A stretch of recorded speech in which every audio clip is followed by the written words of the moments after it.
Good morning, everybody. Wherever you are, however you may be listening, this is your Wednesday wrap-up and kicking off the new year, first episode of the wrap-up. How's it going, man?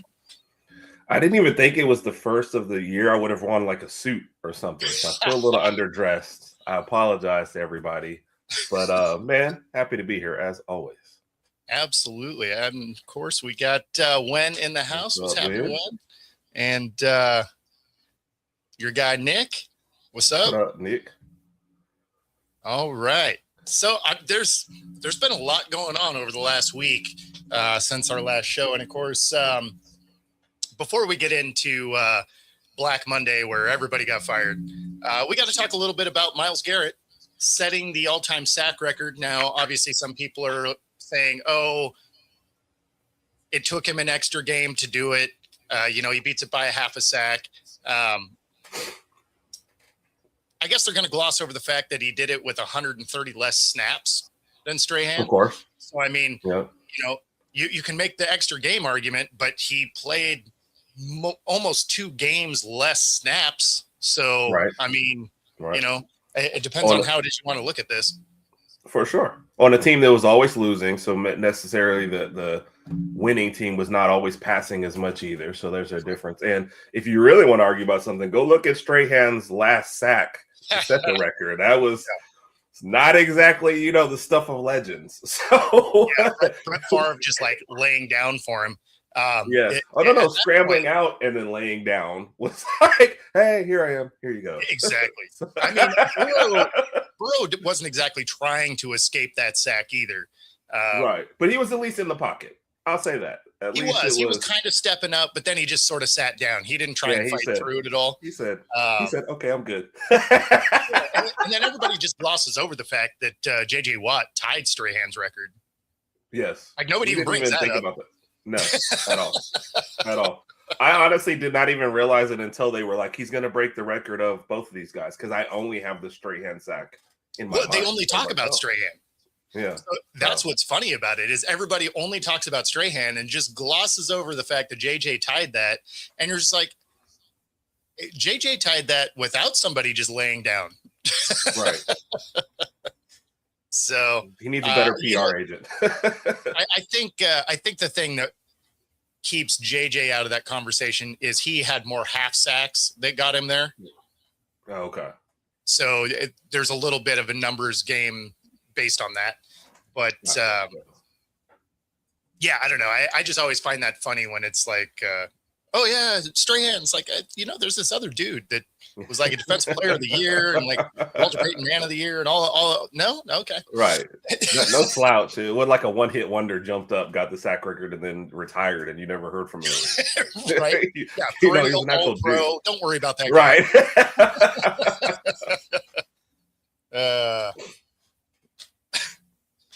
So, that being said, the Bengals were mad about the celebration. So that's what really brings this thing home.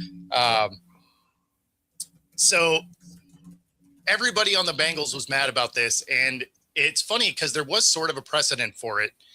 And we've seen them stop games before when Drew Brees broke the passing record and when Emmitt Smith, broke a rushing records and, all of those types of things.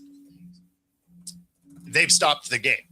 So it's not like this is unprecedented. Neither one of these teams are playing for anything. So, but the reaction of these guys were funny. So first we're going to hit Zach Taylor's reaction here. And it is, it's funny. Long conversation with the officials after the Garrett sack. What was going on there? There's 5 minutes left in our season. We're playing for our lives here.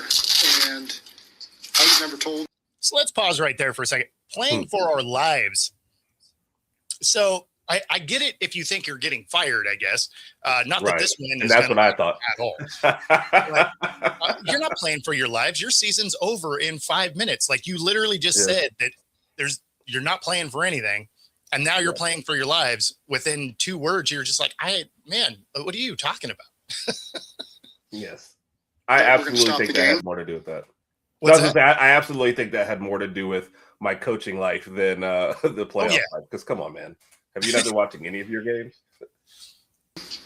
And in a critical moment like that, and the refs just said that they made a decision that they were going to stop the game, and they said they tried to do it as quickly as possible. I didn't feel that. We didn't sub. We're trying to be ball and go and play with tempo, and the umpire just held the ball so that we couldn't do anything. And I'm yelling at Joe, get on the ball. We didn't sub. We're going, and then we couldn't play. And so, again, trying to get an answer was not easy. They just said that they made a decision as a crew to stop the game when that happened. I guess it didn't matter when it happened. It just, they were going to stop the game and let it happen. And you weren't informed of that? No, I was never informed of that. They didn't say one word. We meet with them in the 90-minute meeting before the game. They never said one word about that. I mean, it seems like you could have got a heads up if they were planning on doing it. Like if as a crew, they decided they were going to do that. Like I at least get that. But it's not like you haven't seen them stop a game for records being broken before. Right. But you go over to Jamar Chase's reaction, and he always has that Kendrick Lamar level of petty. So yeah. Here we go. There were some people who were upset. You seem to be one pointing down the field when the Browns were celebrating the sack. That was during the middle of the game. Do that. I never knew you could let the whole team get on your field. That's like me catching my 10th pass and the whole team running on the field. We're gonna get flagged. You can't do that. You know what I'm saying? But congrats to him and everything. But they got to call a flag on that play. I mean, you guys were trying to go win the game. We were trying to hurry up too. We couldn't even hurry up. The refs was looking at us like we did something wrong the whole time. So it was. I don't know what was going on that play. Did they give you any kind of explanation of why it stopped without a flag? No. I mean, do y'all interview the refs? Apparently, Zach said the refs told him after the fact that they had decided they were going to stop the game, but never informed the coaching staff. Stop the game to let them celebrate the moment. Well, I hope. Well, they better stop the game when I do something in my back end. That's all I got to say about that one. Like, there's so much petty all through that. Yes. Just say I hate everybody and just like Real. That's how that one came off. But I mean, Jamar Chase always sounds like that in his interviews, man. I don't think I've seen him doing anything happy. And then again, guys, it's like I get if this was a playoff implication game for either team or something important. Like, if this had happened in that Baltimore-Pittsburgh game, Sunday night, you don't see that.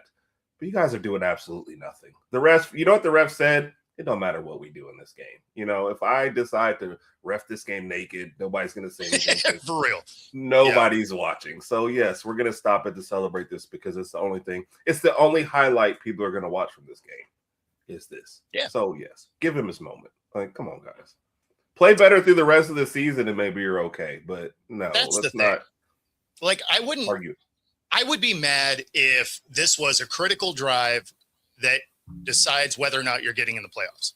Then I'd be mad, right? Because that drive ultimately matters now. You've been eliminated for weeks. Yeah. It's not like this was particularly close. It's not like you have to beat them to move on or anything like that. Like you're trying to win a meaningless game that ultimately, if you win, actually hurts your draft stock now. I mean, the only thing that even kind of makes sense is you wanted to have one last showing to not get fired because, let's be real. He was on my list of guys that I thought was going to get fired. Right. Yep.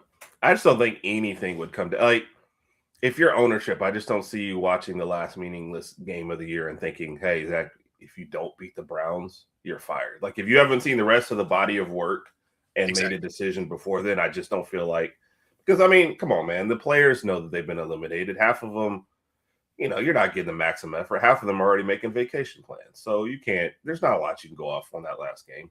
I also love the fact too, and all that complaint. We were trying to go hurry up. You guys just took a sack. Like, what do you mean you're still trying to go hurry up? I love the protection on that play. No.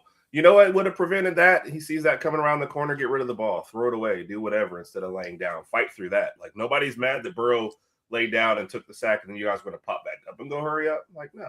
Fight through it. Throw the ball. I've seen a million plays where he tries to get away from it, throw it away, do whatever. Mm-hmm. There was none of that on that play, but now all of a sudden we're mad at the refs. We're like, come on, guys.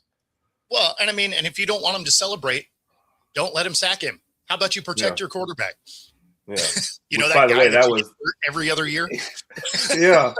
I mean, that wasn't his best move. Garrett basically just ran around the guy, and the guy was like, "Oh crap!" So yeah, but I mean, I'm Burrow didn't try and fight through it at all. Like, he was stepping no, up that's in what the I'm pocket, saying. and then Yeah. he just kind of sat down. Yeah. So I've seen him get out of those a million times, or throw that away, or do anything else. That would have prevented all of it. So they're just being petty, which would be me, by the way. Absolutely, I was always a sore loser. So like, I would shake your hand, but don't give me a microphone right after the game, because you're gonna hear the worst stuff. You're like, dang, Herb's a little, yeah, he is. give me like 10 minutes after the loss to say something. So that's fair. That's fair. What's happening, Zach? What else that? But that being said, since we're talking about guys that probably should have got fired, we do have a list that I had put together like week 9, and so I ended up going 7 of 9 of my should be fired guys. Obviously, this one isn't updated to say Harbaugh, but he's the last domino to drop. And most of these weren't a shock, right? Stefanski, I think, was trying to get fired at the end, and which, I mean, cool. Gannon, I'm surprised made it through the whole season. I thought they were going to fire him weeks ago. Obviously Callahan, Dable, they were fired earlier in the year. Raheem Morris made a lot of sense. Now, I didn't see them completely just firing, like walking in the front office being like, you're fired and you're fired, everybody get out. Like, right. I mean, if you're going to reboot, though, I guess do it right. But I didn't think that would happen either. And then, of course, Carroll, you can't be that, like, you can't play worse than the team that was there before. So, I think the Raiders look at it as they're going to be doing like a full rebuild that's going to take some years, and Carroll at 74 probably isn't the guy for that. Yeah, and he shouldn't want to be the guy for that either, I would think. At that point, I still was surprised that he walked over and he was just thinking, I mean, was it really Geno and Tom Brady's influence? And he thought, okay, we're going to build this into a contender quickly. And then you're kind of like in the same boat as Arizona, where the rest of your division, I mean, I know Kansas City didn't make the playoff, but they're still the Chiefs. You know what I mean? So you know that they will be ahead of you. And then the rest of your division seems like they're doing well, and you're just falling further and further behind. And like you said, you have like maybe 1 or 2 workable pieces. Like, this is not I mentioned to somebody, like, their 2 of their best pieces were tight ends, and they drafted in back-to-back years now. So you don't have a quarterback. You don't have much else. You get a running back who can't do anything because he's got no line. I mean, that's the thing, right? It's the offensive line that's a little bit rough. And I thought Geno was going to be fine because he was used to playing behind a bad offensive line here in Seattle. And just for whatever reason, he just could not seem to hook up with his tight ends, despite having great tight ends. Yeah. He could never get the running game even remotely going. You felt bad because people are like, oh, Genty is a bust. It's like, no, I mean, he's being hit behind the line of scrimmage. Like, yes, when your first tackle is trying to break away from a 6'5" Samoan guy, that's a lot harder than a guy that's 35. Yes, convincingly too. It's like, unless you're Barry Sanders, this is probably not ending well for you, right? And we've had one of those. So, the odds aren't super high. But so the Raiders doing a full rebuild makes a ton of sense. Atlanta's was interesting. You really thought Raheem Morris was going to ultimately be gone just because they couldn't effectively use the talent they had on the roster, right? Like, there were so many times that they just didn't use guys. Bijan is the biggest culprit of that. Right. Like, there'd be times that he just wasn't even involved in the game plan, which is bizarre. But then they fired the GM, and you're like, okay, they're just kind of doing the whole thing. And then they removed the CEO, and they're going to make a president of operations. They're basically tailoring this for Matt Ryan to come in. And they're like, Matt Ryan's the front runner. It's like, well, they created the position for him. So, I mean, that makes sense. But I think the part of that position that's a little bit wild to me is the president of operations is going to have final say on roster moves, which takes power away from your GM. Right. So now who wants the that job? concern is we just watched this play out with the Titans. Right. And if you remember, not exactly the pinnacle of performance over there in Tennessee. So, So Matt Ryan, if they brings in, he's going to have total control over the whole thing. kind of, which wild, right? I mean, Yeah. now Matt Ryan's smart. So I'm not discounting that. I think he could do a lot of good things. In fact, he is taking the same path that John Lynch did, right? Right. He played, he spent time, on TV, all of that, and then moving into a front office role. John Lynch has had amazing success at it. So it's not that it can't be good. It's just odd. Yeah. For And, sure. And maybe they will have more success than Tennessee did. But man, it did not work there to have this same layout. Yeah. It'd be interesting to see where he goes first, I guess, with this, because it's kind of like you said in there. They've spent a lot of capital on the offense lately, So is it just a matter of we think the offense was underperforming? You're also in a very weak division that, I mean, you would think with the right moves next year, the year after, you should easily be into the playoffs. Like this division is there for the defense, right? Yeah. Like they have to do something with the defense. Now the defense did get better through the season. So Right. I'm not saying that they've been the problem that they have been over the last couple of years where they just don't play defense. The defense did get better. The offense underperformed. Obviously, you lose Tyreek early in the year. He probably doesn't come back though. Right. I do. I mean, I still do put it more on the offense just because I think like every skill position there, it's like what a top 10, top 15 pick, right? And you're like you said, underusing your running back hoops. Some say could be the best in the league, right? Signing two quarterbacks, one with a top 10 pick and one with a huge contract, not knowing what's going on. The whole Kyle Pitts thing, is it Pitts or is it it's just it's so much going on over there that I would think fixing the offense would have got you there. My first thing would be like just win the division. So I wonder how many moves he actually has to make, but it is very telling that they got rid of everybody because they were like, look, you gave him decent talent. He sucked at using it, but you also didn't get the talent the right way. So you suck too. So you're out also. So there's like, all right, everybody, contributed to this debacle. So it's time to go. So. Yeah. Well, and so removing the CEO, that's where you're just like, look, I don't like anything that's happened here over the last 3 years. Yes. Everybody out of the bus. Like we're not even messing around. Everybody's fired. If you are standing in this room right now, grab your stuff. Yes. You broke up with a girl, then you told her best friend you don't like her, and then you blocked her parents at the same time from ever contacting you. And her friends and someone that met her at the store once. Like you're just like everybody out here. Yeah. No, and of course they're interviewing other people because they're required to. But yeah, that job was basically tailored for Matt Ryan to come back. So, and of course, the biggest shoe of all of them drops yesterday with Harbaugh getting fired. Not that it was the biggest shock in the world. I thought the only part that was a little bit shocking about it is the fact that it's the Ravens and they don't have a history of just firing people. Them and the Steelers, right? Like they're two teams that really hang on to their guys.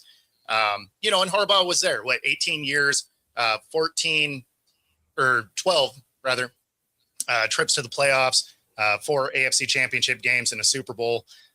The last 4 years, obviously they missed the playoffs this time, but the 3 years prior, they get to the playoffs, they double-digit winning seasons. So, I mean, it's not like there's it's not like they've been bad, right? So this lets you know that the NFL truly is the what have you done for me lately. Now, we've made the case for him getting fired for, the last month and a half, 2 months, where it's like in big moments, he stops using the best elements of his team. And so I get the firing. I was just a little bit surprised because it's the Ravens. Right.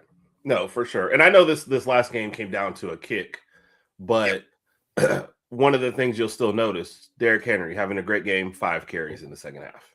Yeah, you know, exactly. that playoff game 2 years ago at home against Kansas City, defense holds them scoreless second half. Your running backs have under 10 carries combined for the game. It's things like that. And then the most blown, leads in the last 2-3 years as well. Oh, easily. All of these things just kind of come down to, we have a lot of talent on this team. We've invested in all the parts. The defense actually got a little better as a team, the year went along. And for whatever you think of the offense, they've given him like several pieces, all over the place. And they just continuously find ways. They're not finding ways to win it. They're just finding ways to lose in a division that was, it's kind of like what the NFC South, it was there for the taking. Pittsburgh did not want to win this division because I feel like, if they lost, maybe they're talking about getting rid of Tomlin. But I think they would. Here you go. Yeah. So I think that missed kick. Loser goes home game. Is that what it was? That's really what it was, right? Like someone goes to the playoffs and keeps their job and the other one gets fired. Like that's how that game felt. So yeah, as soon as the rookie kicker shanked that thing out, the Finkel just boots it action, you knew it was a wrap. Yeah. I mean, any other team, you're like, oh yeah, he might get on the airplane. But because it was the Ravens, you're like, I don't know, he might get another year. Yeah. So, when was the last time you saw a game 2 end on 2 missed kicks in a row? Like, neither team wanted this game. The quarterbacks were trying their best, and the kicker's like, dude, I don't feel like playing anymore. Like, I just want to go home. I hate this the kicker's standing back there going, Cancun on 3, go. So, I don't know. Like you said, not a total surprise, but I mean, there were just elements there that it came down to bad coaching, and you looked at it and said, all right, man, you're not getting this done. So it wasn't that hard to see. And Rob, McDaniel, like he might get fired, but I think that'll have more to do with whatever GM they bring in, right? Because ownership already said, our GM's out of here. McDaniel, you're our guy, at least for this next year. Now, if the GM they bring in has a different guy in mind, then maybe they do move on. But from what I've heard, McDaniel is actually going to be in the process of getting the new GM. So if that's the case, then McDaniel's definitely not going anywhere. Honestly, with Harbaugh being out there, probably the most attractive job and the one that I would expect him to take is the Giants job, because they have a top 5 pick. They have a lot of young talent. Yeah. And that is a program that can turn around right away, especially in the division they're in, because you have Washington as one of the oldest teams in the league. So they're not going to be, they kind of missed their shot. Like they had lightning in a bottle, but it was a very short window. Dallas is, Dallas. And so they have to contend with the Eagles, which, have a tendency to get in their own way a little bit. So it's a division that the Giants can do something with. So of the jobs that are available, that's probably the most attractive one, because the other ones have such glaring issues. Like Raiders need everything. They have the first overall pick, but they need about 25 other picks. You're looking at Atlanta would probably make some sense because they do have a nice roster. They just couldn't figure out how to use it. And a winnable division. For sure. Yep. I mean, the Giants and Atlanta would be the two that I would expect him to actually want to go to. And then whichever one he doesn't go to, Stefanski probably does. Right.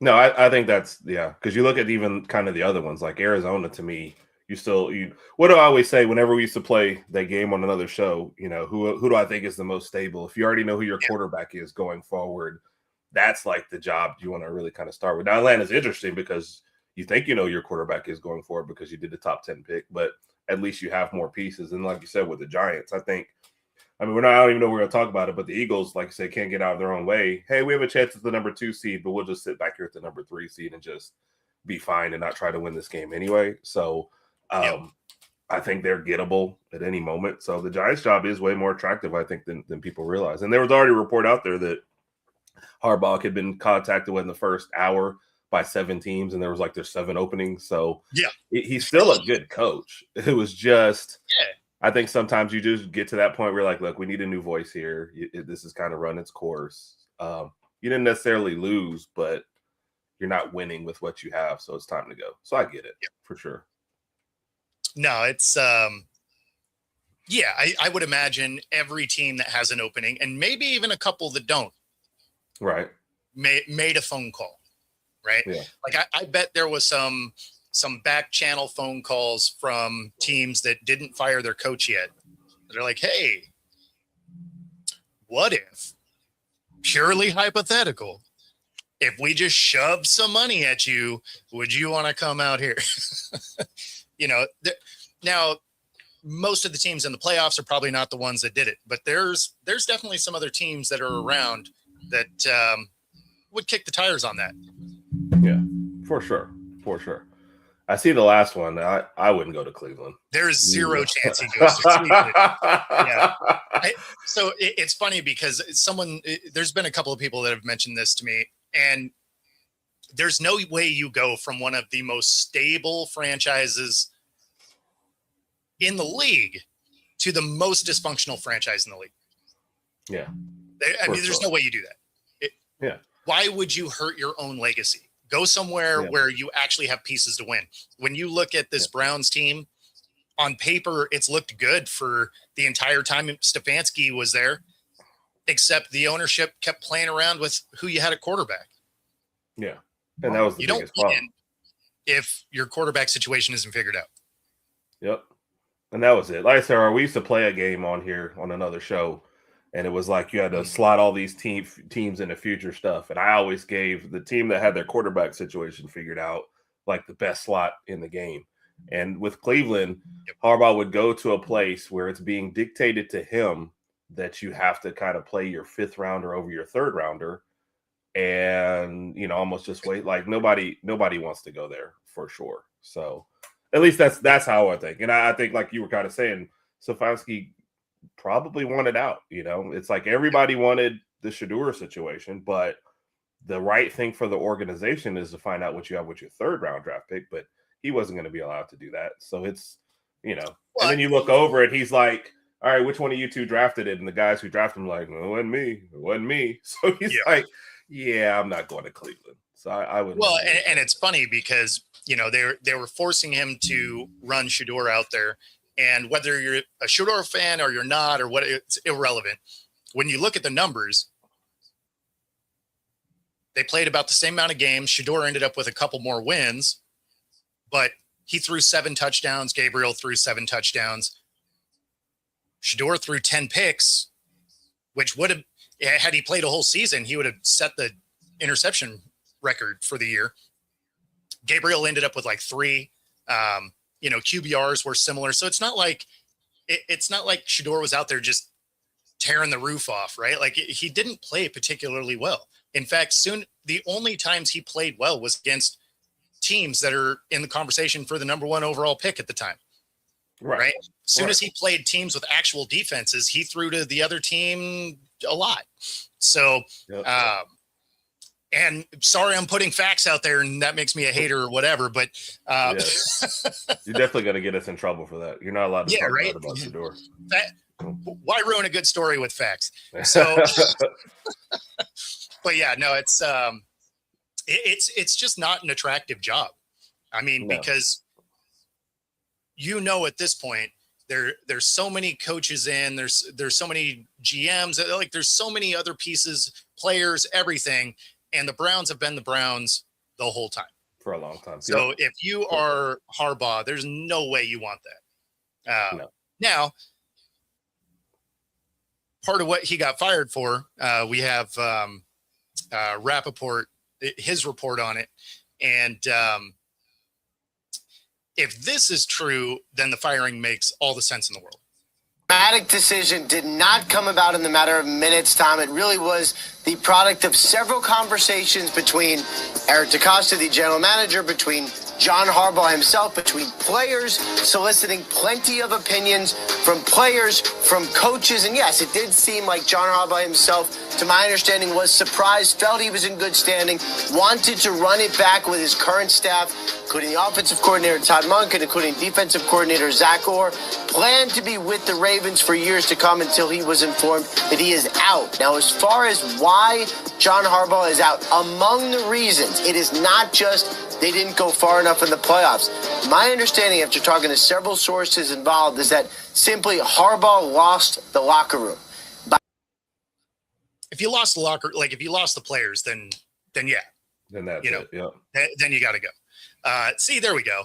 Enjoy that tall glass of haterade. I mean, you can call me a hater if you want, but if you want to, I don't know, go look at some stats, feel free because they don't support the Shedeur is amazing.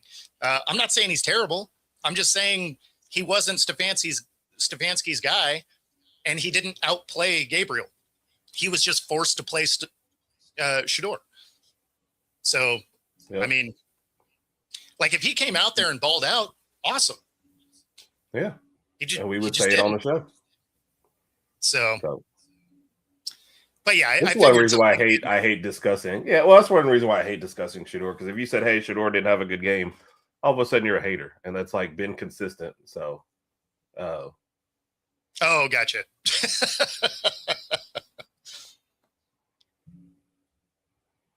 Yeah, I mean, honestly, if you're losing the locker room, that gets coaches fired more than anything else. Like, if you don't get your coaches, or if you don't get your players to buy into the program, then yeah, it's a wrap. Your message is stale, and you're not going to fire the team, right? Like you can't. So, right. The easiest thing to do is to move on from the coach, especially because it's not like they affect the cap, right? I mean, look at the Raiders. They're going to be paying 6 coaches. They haven't figured out who the 6th coach is yet, but the 5 that they're going to pay in 26 is $50 million to coaches not coaching for the Raiders. So pretty crazy. Yes. Mismanagement at its finest. I mean, winning cures all. They just didn't win this year. Yeah. Right? Had they hit that kick and made it through the first round, I think if you were a first round exit, Harbaugh still gets fired. But if you make it into the second round or you get to the championship game, I think he's there moving forward. Yeah. So I think this purely fell on that game, that kick. You make the kick and you keep your job. You miss the kick, you get fired. I love this last one. Winning is an option. See, I think I'm sorry, man. I think you guys are primed to do some stuff, though. Yeah. Like, if you guys make a real effort to go get Harbaugh with the young talent that you have, a top 5 pick, like you guys could be a up and coming team contending for that division next year. Yeah. So I think your biggest key is whoever guy, if you guys have decided Dart is the guy, tell him he's got to start protecting himself, or this is not going to be a very long future. So I think that's the evaluation you got to make. Yep. I don't know. I think it'll be interesting. That being said, we are a little over our halfway point here. And so we'll apologize to our radio audience. If you were waiting on some smooth jazz, you are about 4 minutes late. That being said, if you are listening on 97.3 ICU Radio, we appreciate you listening in. And of course, if you want to catch the second half of our show, come over to YouTube at Football-Talk and catch the second half of that. Otherwise, we got some smooth jazz headed your way. All right. Next time I'll just start singing smooth jazz at 30 minutes and just see if that helps. No? Yeah, no. I saw your message, and then I was like, let's finish this thought. It's all good. The Virginia Slims of the NFL. Good grief. Giants fans are kind of just conditioned at this point, huh? It's like, what's up, Alex, man? Good to see you. Like they're just battered and bruised. But I've been saying this for a couple of years. If they would just decide on a path, man, it's not that bad for the future. Just stop thinking you had to win the last 2 years and start building. But wait out a couple things. And then, like you said, Washington went for it.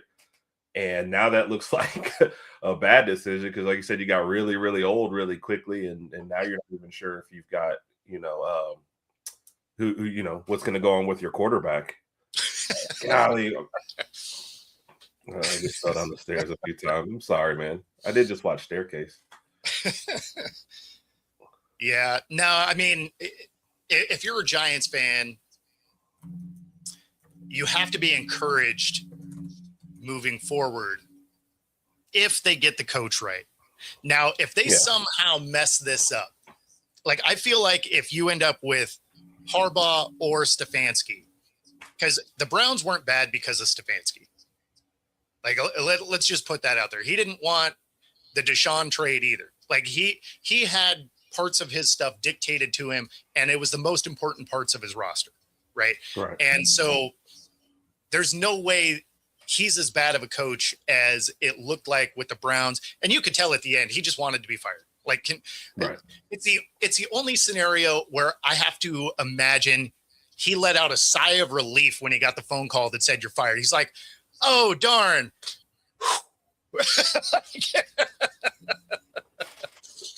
Probably stepped back, smoked a cigar, was like, all right, cool. And then, like you said, before, hey, when you'll be the first to know. So if you don't hear anything, you know what that means also. I think right before Harbaugh, they were already talking about Stefanski was like the top name on the board until Harbaugh came along. And like you said, he might not get his first pick, but he'll at least get his second pick for sure. Like for him, there's no, hey, I've got to go pick a job just to have a job sort of situation. It's like, no, if I want to continue to do this, then I got a choice. What's up? Wait, that's it? Like, well, no, he can't talk a lot. He's like 40 minutes late. Yeah, but usually it's something like, hey, it's Herb's fault, I'm late, or something. Yeah, Like, I don't know, I'm just a little disappointed. I didn't know what time it was. Yeah, I'm just disappointed. Let me give you this, and it might be encouragement if you did end up with Stefanski, and that is the fact that the Browns can never get their quarterback situation correct, no matter who the coach has been. There's a reason that they have a jersey with 40 names on it, a lot of which were top draft picks. And it just has to do with the fact that ownership and the GMs really don't have a good eye for talent. And so you can, like, some of it is on Stefanski, but they kept giving him guys that don't work with the system he wanted to run. Right. So, I mean, I'm not saying he's absolved from all the issues, but they had great defenses and, through the years, weapons, they had options, and they could just never get the quarterback position right.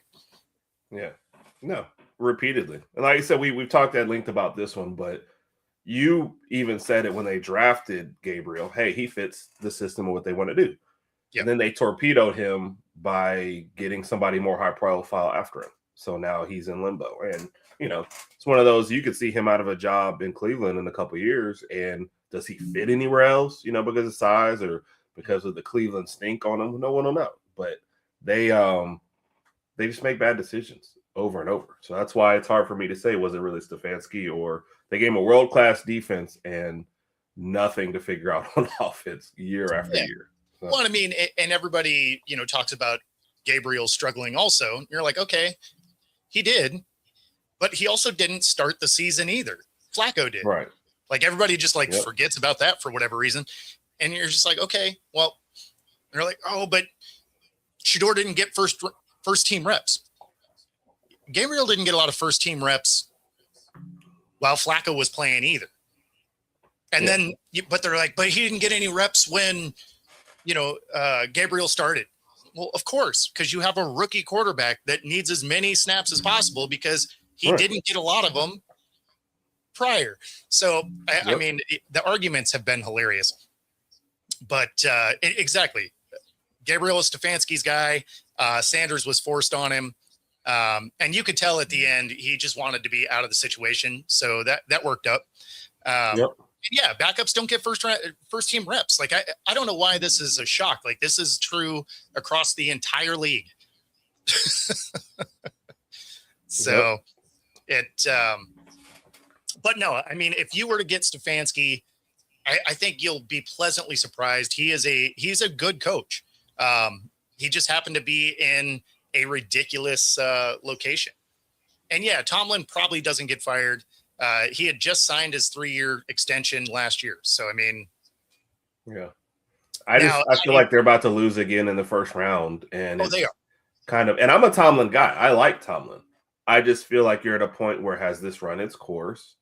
Is it time to get, a fresh voice in there? Because the goal every year can't be to finish above 500 and maybe go lose the first round of the playoffs. What are you talking about? The standard is the standard, and that is the standard. One and done in the playoffs. That is a bad standard.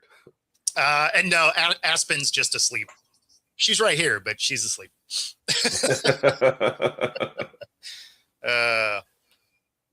Yeah, I mean, that would be funny if they just get absolutely smacked.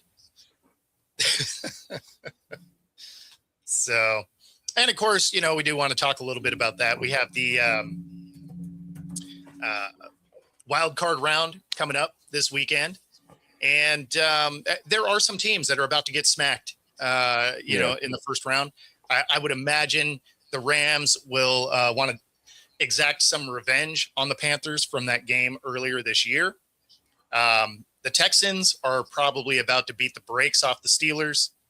Yep. The rest of the games are a little more interesting. Bears are favored at home, except it's against the Packers. And the Packers are in their head. So despite the fact that the Bears are a better roster across the board, it would not shock me if Green Bay goes into Chicago and wins this game. Yeah.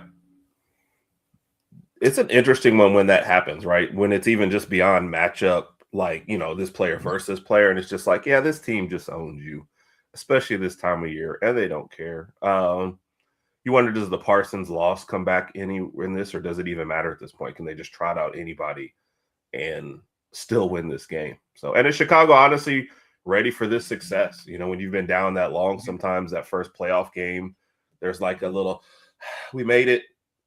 And then are you still up for the next game? I think when you've been down. So this, I don't know, that's an interesting one. So, I mean, I would definitely be watching. I think the Bears win. So, I mean, for pick'ems, right? I'm taking the Bears here, but it would not shock me if somehow Green Bay comes out and wins. Now, I think the Parsons not being there and some of the other issues that Green Bay has. They're banged up for sure. Yeah, it keeps them from winning. Like, I think Green Bay is a one and done, but it would not shock me. Like, if you were betting on this game, I would put normal money on the Bears, and then I would throw some money on Green Bay just because you're like, I mean, yeah, it could happen. No, I'm with you. Nothing would surprise me in this game, like, at all. And then the Bears also start slow too, so you just never know. I mean, you've seen the Packers in playoff games as an underdog, like they jump on you quick, or the Bears going to be fighting back the whole second half. So, was it the Pittsburgh one? Yeah. Yeah. Well, I don't think we lose again like the whole playoffs, or just don't lose again this first round. Because that Houston defense is for real. He's citing DK being, the savior there, I guess. Good luck with that. We had him for a few years here in Seattle, and he cost us a lot of drives that could have won games. So best of luck. This one is probably more interesting than I would have gave it credit for, is the Bills heading to Jacksonville. The Bills are favored on the road here. Right. That has to only be because of Josh Allen, and everybody's just expecting Trevor Lawrence to turn back into Trevor Lawrence and turn the ball over. Yeah. The Jags are the better team overall. Yes. Which felt and weird. Playing better. Yes. I was wondering, were We're gonna have to do the Heimlich, or you got to shock you or anything. Is he okay? No, I mean, just because you're not used to saying that, but they get to 13-4, and down the stretch here, they've looked really good. Yeah. They've looked like a very complete team, and I think the Bills potentially get knocked out right here, which could open another coaching spot. If the Bills go one and done here with no Lamar and no Mahomes and no Burrow, right? Everybody's like, oh, the Bills have the path because they have Josh Allen, except they don't do other things particularly well, right? Like the defense isn't great. And if Josh Allen has an off night, they lose to everyone. Yeah. So he would have to put his cape on and be Superman for the next 4 games for them to win a championship. Can he do it? Of course. Will he do it? It's tough to be a superhero every week. Yeah. Because as soon as you get into the playoffs, the other teams are good. Yeah. And like you said, man, this one is definitely it's Vegas, so they know what they're doing in this game. They're going to get money on both sides because of that line. But if you've watched these two teams over the last month, you'd actually be like, oh no, Jacksonville should be favored, and not just by like 1. They are playing a more complete game. I just had to look it over. Trevor Lawrence, 1 interception his last 6 games. Yep. What was the last 6-game stretch where you were like, yeah, Trevor's only thrown 1 interception? It's usually like he throws one just because. That's it. I don't think that's happened before. No. And traditionally for Jacksonville in a have to beat a bad team, like I know it's the Titans, but in a game like this, you'd see them, it'd be tight just because it's Jacksonville. Instead, they say we're going to blow this game out, leave no doubt by halftime that we're winning this division. And, they are overall playing better than Buffalo. You slow down Allen or wait for that one mistake, Buffalo's done. That's the margin of error right now for that team. So it's one of those I'll be waiting until Saturday to make a pick, but I'm still leaning more Jacksonville than I am Buffalo. Jacksonville is probably playing the best football in the conference. I can't fully believe in the Patriots just because they had the easiest schedule ever assembled. And then the other teams are all flawed on the AFC side. So, you look at the Jags, realistically, especially down the stretch, probably playing the best football in the AFC, which, again, felt weird coming out of my face. Shout out to Travis, though. Your team's doing work, man. They are. But also mini shout out to the Texans in that same one, starting out 0-3 and then becoming within a game of winning the division. So since they're talking about the Pittsburgh one, I do think they can still take that game. But there's opportunity there because the offense has been inconsistent for the Texans, but their defense is the best in the league. So, which is funny, they're going up the highest price defense and they're still outplaying them. So that's always interesting. But Pittsburgh, I just don't think you know what you're getting. The offense shows flashes, the defense shows flashes, but you don't know if they're going to put it all together. Yeah, there's a reason they lucked into a 10-win season, right? They were a last-second kick from being 9-8 and missing. So I don't know. Can they go steal a game? Sure. Do I think they're a good enough team to go win a Super Bowl? Absolutely not. Yeah, for sure. Now watch them go do it because I just said that. But I know. We will be getting called out for sure. What did you guys say? And I will forget all memory of this conversation, everyone. I'll get the little video clip. You said this. And it's I did. Yes, I did. But it's just hard to trust a team. You lost to the Browns the week before, So. See, and that's the thing is you never know what you're getting from that team. Yeah, That's the yeah, wildest that's record true. It ever. is a Monday night game, so Yeah. you never know. And can I say this again? I love Tomlin as a coach. When I Yeah, say I it's think he's time to pretty move fair. on, it's only in Pittsburgh. Like the man will have other jobs. It'll be Oh yeah, if he leaves Pittsburgh, someone else is picking him up. And he's a if he guy that I wants to think be a people love to coach in the pick NFL, he would have one by the time he drives home. on. Yes. That's like Harbaugh when they're like, "Oh, Yes. every team called him within 45 minutes." It's like, Yes. yeah, because all he's done is win for the last 18 years. Like, Yes. So for sure. so, Niners in Philly. Philly is favored. The fact that the Niners have made it to 12-5 Yeah. with 0 pass rush after everybody gets hurt, and they just keep winning. Now, obviously, they lose the final week of the season to the Seahawks. The Seahawks have the best scoring defense in the league. Like, you cannot score on Seattle. And Right. the third best scoring offense. And then the best special teams. So for them to lose to Seattle is not a shock. In fact, Right. if you look at the 49ers scoring prior to that game, they're putting up, over 30 points a game for like 4 weeks prior to that. So it gives you an idea of how good Seattle's defense is. The Eagles have a decent defense. They're not a top 5 defense. So Right. the Niners are going to be able to score on them. Oh, for sure. The thing that the Niners don't do well is play defense. Their defense isn't what it was to start the season. So the Eagles are going to be able to score. This should be actually a really fun matchup. Right. I actually think the Niners snagged this game because that offense is so inconsistent for the Eagles. Yep.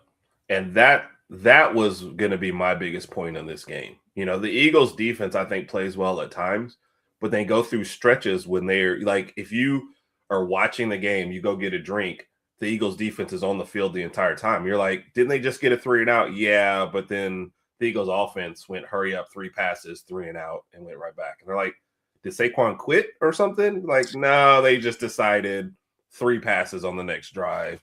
No runs, even though they have the one of the best running backs and best running quarterbacks in the league as well.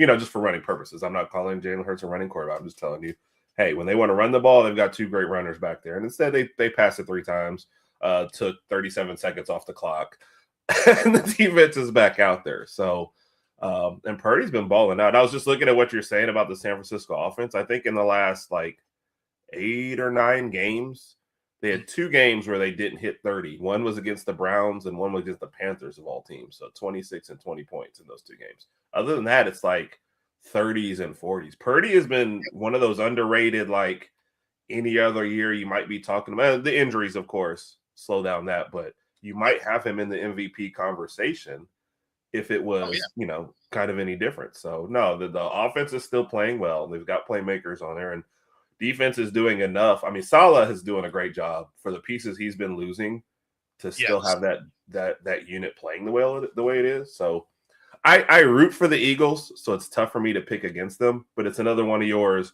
I would not be shocked at all if the 49ers steal this game, because sometimes the Eagles just look like they're ready for the season to end because there's so much drama outside of the game for them. So I have no idea. Yeah. And Rob, you're right. Pags would absolutely try and refute that. But if we look at the rankings right now, total yards, they're 13th on defense for the Eagles. Passing yards, they're 6th. Rushing yards, 22nd. You can run on them. And as I recall, I think McCaffrey is on that other team. So, he's going to get opportunities. And then when it comes to points allowed, they're 5th. So none of that says 2nd overall. So, I mean, far be it from me to argue with a Philly fan, but turns out stats matter. And Raj, I am surprised that they're playing as well as they are. Seattle, I thought was going to be a 10-win team.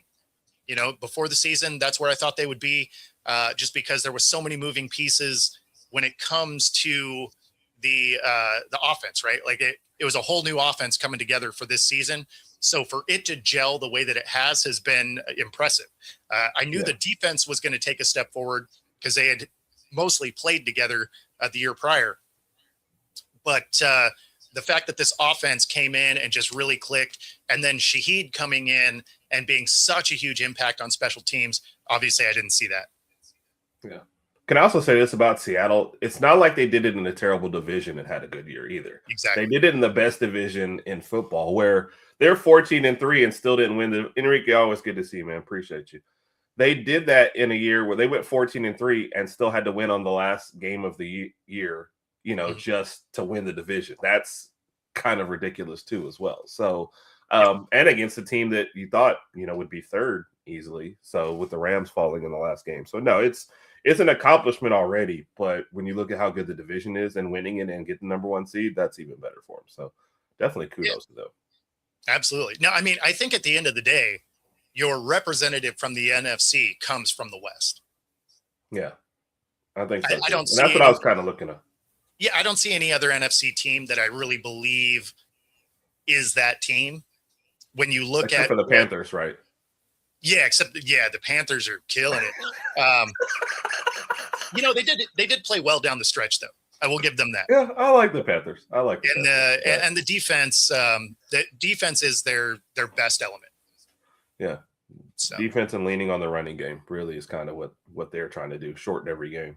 So yep, absolutely. I still don't believe they beat the Rams. That's they beat the Rams and got swept by the Saints. Like I'll never understand the NFL season.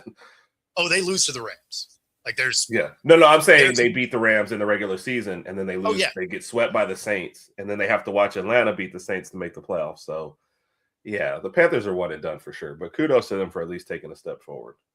Yes, that's right. Welcome to the game. Go home.